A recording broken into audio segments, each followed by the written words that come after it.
So hello everyone, I hope बच्चों आपने पिछले सारे टॉपिक ध्यान से तैयार कर लिए होंगे। आज फिर हम another very important very interesting topic of chemistry को स्टार्ट करने जा रहे हैं, that is electron gain enthalpy, और इसको हम लोग इलेक्ट्रॉन एफिनिटी नाम से भी जानते हैं। सो बच्चों, हर बार की तरह आपको ये वीडियो ध्यान से देखना है, कॉन्सेंट्रेशन होकर समझना है, ताकि at the end of the video आपको ये टॉपिक पूरा का पूरा क्लियर हो जाए और मैं बड़े आसानी से आपको क्लियर भी करवा दूंगा। सो बच्चों ध्यान से सुनो, क्या होता है electron gain enthalpy. So focus करो। जब हम किसी इलेक्ट्रॉन को न्यूट्रल आइसोलेटेड गैसियस एटम में ऐड करते हैं, यहां पे किन वर्ड का इस्तेमाल किया मैंने? पहला वर्ड बोला न्यूट्रल। न्यूट्रल एटम का मतलब क्या होता है? जिसमें कोई चार्ज ना हो। उसके बाद आइसोलेटेड मतलब अलग थलग, और गैसियस स्टेट आप जानते हो ना, गैसियस स्टेट में एटम दूर दूर होते हैं और ये प्रॉपर्टी हम पर एटम टैली करते हैं। तो भाई जब एटम दूर दूर होंगे तभी तो आप पर एटम कॉन्सेंट्रेट कर पाओगे, इसीलिए मैंने यहां पे क्या वर्ड का इस्तेमाल किया? Neutral isolated gaseous. तो ध्यान से सुनो, जब हम किसी इलेक्ट्रॉन को न्यूट्रल आइसोलेटेड गैसियस एटम में ऐड करते हैं तो वहां पे जो भी एनर्जी चेंज आता है, हो सकता है वो एनर्जी चेंज एंडोथर्मिक हो सकता है वो एनर्जी चेंज एक्सोथर्मिक हो, ये एटम पे डिपेंड करेगा, ये एलिमेंट पे डिपेंड करेगा। बात समझ में आ रही है? तो जो भी वहां पे एनर्जी चेंज आता है, इसी को हम लोग इलेक्ट्रॉन गेन एंथैल्पी बोलते हैं। तो ध्यान से सुनो, जब हम किसी एटम में इलेक्ट्रॉन को ऐड करते हैं तो ये किस में चेंज हो जाएगा? एनायन में चेंज हो जाएगा, राइट। अब यहां पे इलेक्ट्रॉन के ऐड करने पर इसमें क्या एनर्जी चेंज हुआ? क्या इसने एनर्जी रिलीज की या इसने एनर्जी एब्जॉर्ब करी? तो यही जो एनर्जी चेंज आता है, इसको हम बोलते हैं इलेक्ट्रॉन गेन एंथैल्पी, जिसको रिप्रेजेंट करते हैं हम इस तरीके से, डेल EgH। बात समझ में आ रही है? इस तरीके से हम इलेक्ट्रॉन गेन एंथैल्पी को एक्सप्रेस करते हैं। ये जो इलेक्ट्रॉन गेन एंथैल्पी है, ये नेगेटिव भी हो सकती है और पॉजिटिव भी हो सकती है। ध्यान से फोकस करो। पहले हम बात करते हैं हेलोजन की। आप जानते हो हेलोजन को इलेक्ट्रॉन की रिक्वायरमेंट सबसे ज्यादा होती है, वो इलेक्ट्रॉन के ज्यादा भूखे होते हैं। ये जो इलेक्ट्रॉन गेन एंथैल्पी है ना, ये एक इस तरीके की प्रॉपर्टी है जो आपको बताती है कि किस एटम में आसानी से इलेक्ट्रॉन ऐड हो जाएगा और किस एटम के लिए हमें बहुत मेहनत करनी पड़ेगी इलेक्ट्रॉन ऐड करने के लिए। समझ में आ रही है बात मैं क्या बोल रहा हूं? ये प्रॉपर्टी हमें ये बताती है कि कहां पे इलेक्ट्रॉन आसानी से ऐड हो जाएगा और कहां पे इलेक्ट्रॉन आसानी से ऐड नहीं होगा। इतनी बात इलेक्ट्रॉन गेन एंथैल्पी हमें बताती है। तो ध्यान से फोकस करो बच्चों। हेलोजन के बारे में आप जानते हो क्या क्या हेलोजन होते हैं? Fluorine, chlorine, bromine, iodine. अब आप जानते हो ये इलेक्ट्रॉन के भूखे हैं, इन्हें इलेक्ट्रॉन की जरूरत होती है। तो यहां पे ये बड़ी खुशी खुशी इलेक्ट्रॉन को ऐड कर देंगे। जैसे मैं क्लोरीन की बात करूं, क्लोरीन में आप जब इलेक्ट्रॉन ऐड करोगे, क्लोरीन का एटॉमिक नंबर कितना होता है? 17, यानी यहां पे इलेक्ट्रॉन कितने? 17। अगर आप इसको एक इलेक्ट्रॉन दे दोगे तो ये आसानी से नोबल गैस कॉन्फ़िगरेशन बना लेगा, जो कि होता है आर्गन का। आपको मालूम है ना, पूरे के पूरे एलिमेंट चाहते हैं कि वो नोबल गैस बन जाए, क्योंकि नोबल गैस का कॉन्फ़िगरेशन सबसे ज्यादा स्टेबल होता है। इस प्रोसेस में क्योंकि इसने आसानी से इलेक्ट्रॉन को ऐड किया, तो जो एनर्जी यहां पे रिलीज हो रही है, it is equal to -348 kilo joule per mole. अच्छा बच्चों, आपको यह ध्यान रखना है कि इलेक्ट्रॉन गेन एंथैल्पी के दो यूनिट होते हैं। पहला यूनिट होता है इलेक्ट्रॉन वोल्ट पर एटम, और दूसरा यूनिट जो मैंने यहां पे लिखा हुआ है किलो जूल पर मोल। तो ये दोनों के दोनों इलेक्ट्रॉन गेन एंथैल्पी के यूनिट होते हैं, जो आपको ध्यान रखना है। तो यहां पे ध्यान से देखो, क्योंकि क्लोरीन को इलेक्ट्रॉन की जरूरत थी, तो उसने खुशी खुशी इलेक्ट्रॉन जो है गेन कर लिया और बदले में एनर्जी निकाली। कितनी निकाली? -348 किलो जूल। मतलब हेलोजन की जो इलेक्ट्रॉन गेन एंथैल्पी होती है वो ज्यादा नेगेटिव होती है, वो ज्यादा होती है। तो यहां पे जो इलेक्ट्रॉन गेन एंथैल्पी है वो नेगेटिव मिलेगी। यहां पे हेलोजन के केस में जो इलेक्ट्रॉन गेन एंथैल्पी है हमारी, दैट शुड बी नेगेटिव। बात समझ में आ रही है? और इलेक्ट्रॉन गेन एंथैल्पी नेगेटिव का मतलब क्या है?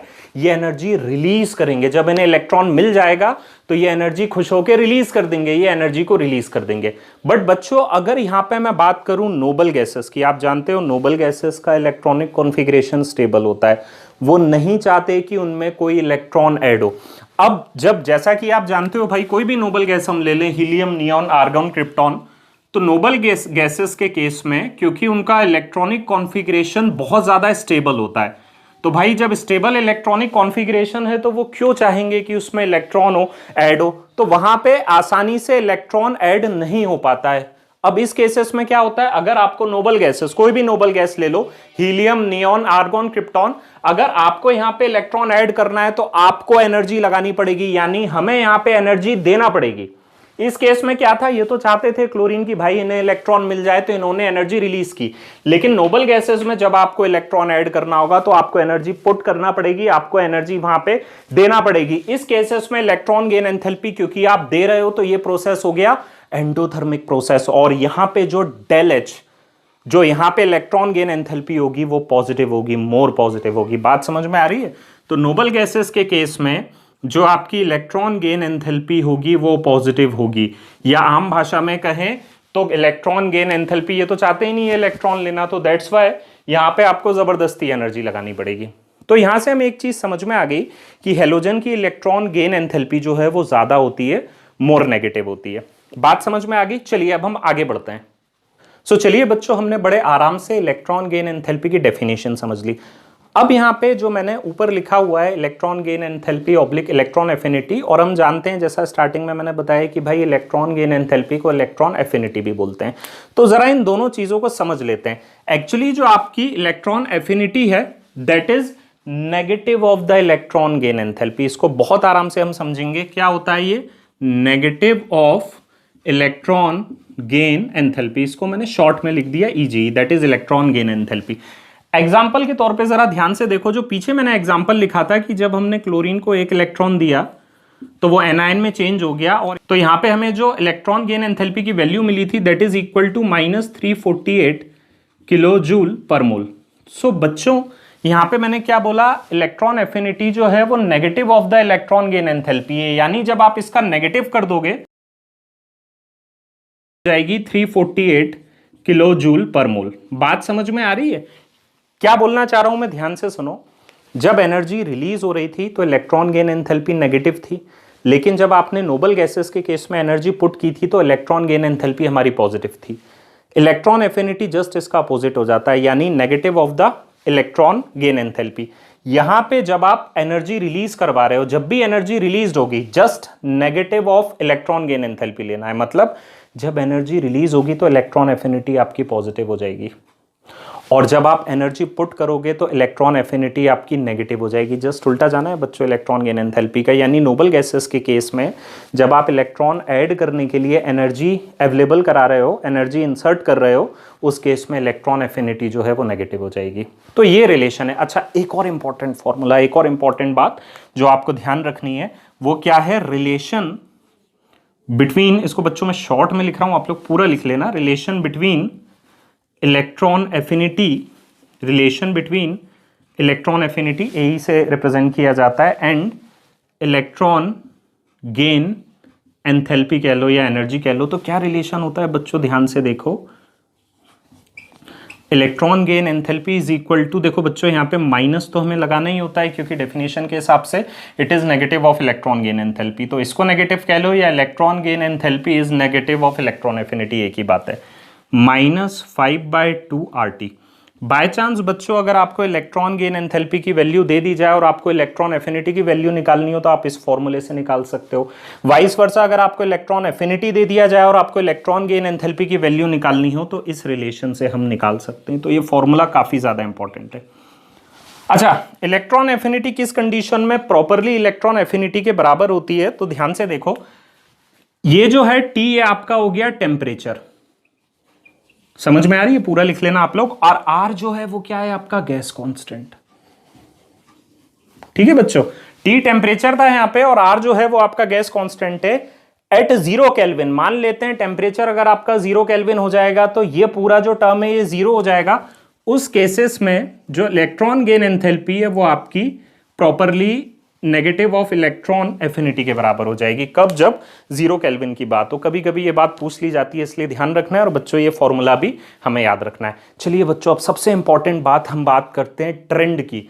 इलेक्ट्रॉन एफिनिटी का पीरियोडिक टेबल में किस तरीके से ट्रेंड होता है उस पर हम लोग फोकस करते हैं। तो ध्यान से देखो, आपके सामने आपको पीरियोडिक टेबल दिखाई दे रहा है स्क्रीन पे।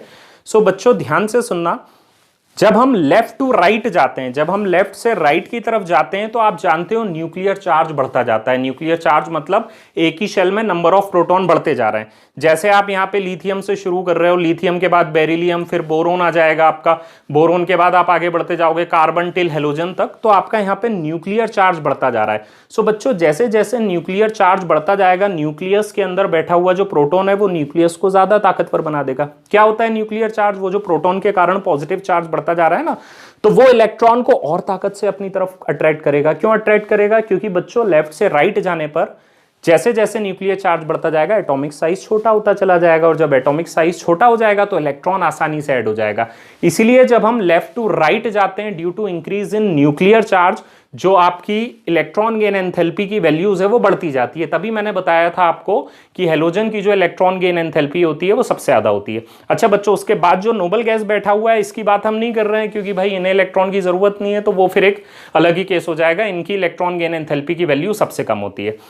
अच्छा, एक ट्रेंड की हम लोग और बात करते हैं। जब हम टॉप टू बॉटम जाते हैं तो इंक्रीज इन साइज देखने को मिलता है, और जब इंक्रीज इन साइज देखने को मिलेगा तो डेफिनेटली साइज बढ़ने के कारण न्यूक्लियर चार्ज जो है वो कम हो जाएगा, और जैसे जैसे साइज बढ़ता जाएगा यहां पे इलेक्ट्रॉन गेन एंथैल्पी की जो वैल्यू है वो डिक्रीज होती चली जाएगी। सो इसको बच्चों मैं बोर्ड में शो करता हूं, पहले मैं इसको रब कर देता हूं और हम लोग आगे बढ़ते हैं। सो बच्चों, जो भी हमने ट्रेंड देखा पीरियोडिक टेबल में, वो किन फैक्टर्स पे डिपेंड करता है? भाई ऐसे कौन कौन से फैक्टर हैं जो ट्रेंड सेट करते हैं इलेक्ट्रॉन गेन एंथैल्पी का पीरियोडिक टेबल में? हम उन पे फोकस करेंगे। ध्यान से देखो, तो यहां पे हम हेडिंग डालेंगे फैक्टर्स अफेक्टिंग,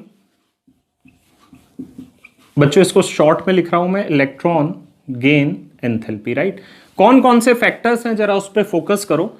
सबसे पहला जो फैक्टर है, ध्यान से सुनना, ये जो आपकी इलेक्ट्रॉन गेन एंथैल्पी है, that is directly proportional to nuclear charge, या आप इसको कह लो एटॉमिक नंबर। कब? जब आप लेफ्ट टू राइट जाते हो ना पीरियोडिक टेबल में, सेम शेल में जैसे जैसे न्यूक्लियर चार्ज बढ़ता जाएगा वैसे वैसे इलेक्ट्रॉन गेन एंथैल्पी भी बढ़ती जाएगी। दूसरा फैक्टर बच्चों, ये चीज आप आयनाइजेशन एनर्जी में भी देख के आए हो, यही चीज हमने इलेक्ट्रोनेगेटिविटी में भी देखी थी, तो ये दोनों चीज आप लोगों के लिए नई नहीं है, फेमिलियर हो आप इन चीजों से।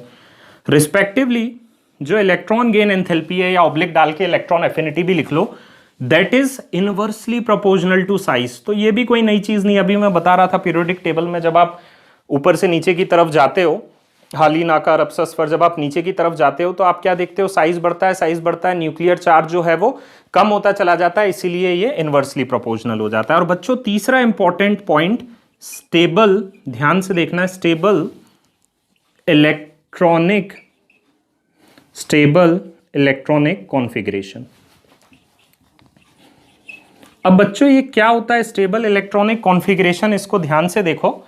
जो हाफ फील्ड इलेक्ट्रॉनिक कॉन्फ़िगरेशन होते हैं, आप ये बात जानते हो, हमने पहले भी बात की है, और जो फुल फील्ड इलेक्ट्रॉनिक कॉन्फ़िगरेशन होते हैं, एक तो ये बहुत ज़्यादा स्टेबल होते हैं, और इनके स्टेबल होने के कारण ये नहीं चाहते कि इलेक्ट्रॉन इन्हें दिया जाए, और इसी कारण इनकी इलेक्ट्रॉन गेन एंथैल्पी जो है वो लो हो जाती है, क्योंकि स्टेबल होने के कारण वो अपने आप में खुश हैं।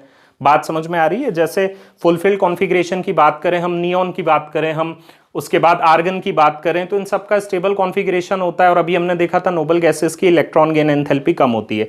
अगर हम हाफ फील्ड कॉन्फ़िगरेशन की बात करें, जैसे नाइट्रोजन की बात करें, लास्ट ऑर्बिट में जो सबशेल होता है, पी सबशेल, उसमें केवल 3 ही इलेक्ट्रॉन होते हैं, तो ये थोड़े से स्टेबल कॉन्फ़िगरेशन में आ जाते हैं, जो नहीं चाहते इलेक्ट्रॉन को लेना। तो हाफ फील्ड कॉन्फ़िगरेशन कौन कौन से हो जाएंगे? जैसे आपका हो जाएगा P3, जैसे D5 और जैसे F7। फुल फील्ड कॉन्फ़िगरेशन आप जानते हो, जैसे P6 और F14। तो इन सब का जो आपको इलेक्ट्रॉन गेन एंथैल्पी की वैल्यूज मिलेगी वो काफी हद तक लो मिलेगी। चलिए बच्चों, अब बात कर लेते हैं एक्सेप्शन की, जहां से पेपर में हमें क्वेश्चन देखने को मिलते हैं, और इसके बाद हम अनदर इंपॉर्टेंट टॉपिक को इससे कवर करेंगे, that is successive electron gain enthalpy. So ध्यान से फोकस करें, मैं इसको रब कर देता हूं। तो अब हम बात करते हैं एक्सेप्शंस की, जहां से अक्सर पेपर में क्वेश्चन हमें देखने को मिलता है। सबसे पहले हम बात करेंगे हेलोजन्स की। चलो फोकस करो, हेलोजन।